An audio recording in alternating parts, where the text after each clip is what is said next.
Suyumuz. Gözyaşı suyu.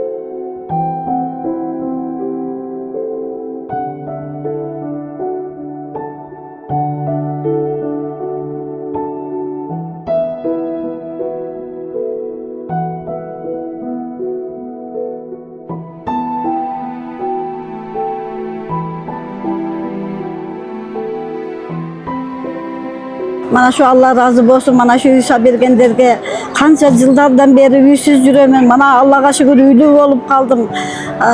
Mana şu umuraga apkenler üçün dağın mana şu men razımın. Allah razı olsun oşularga dağın.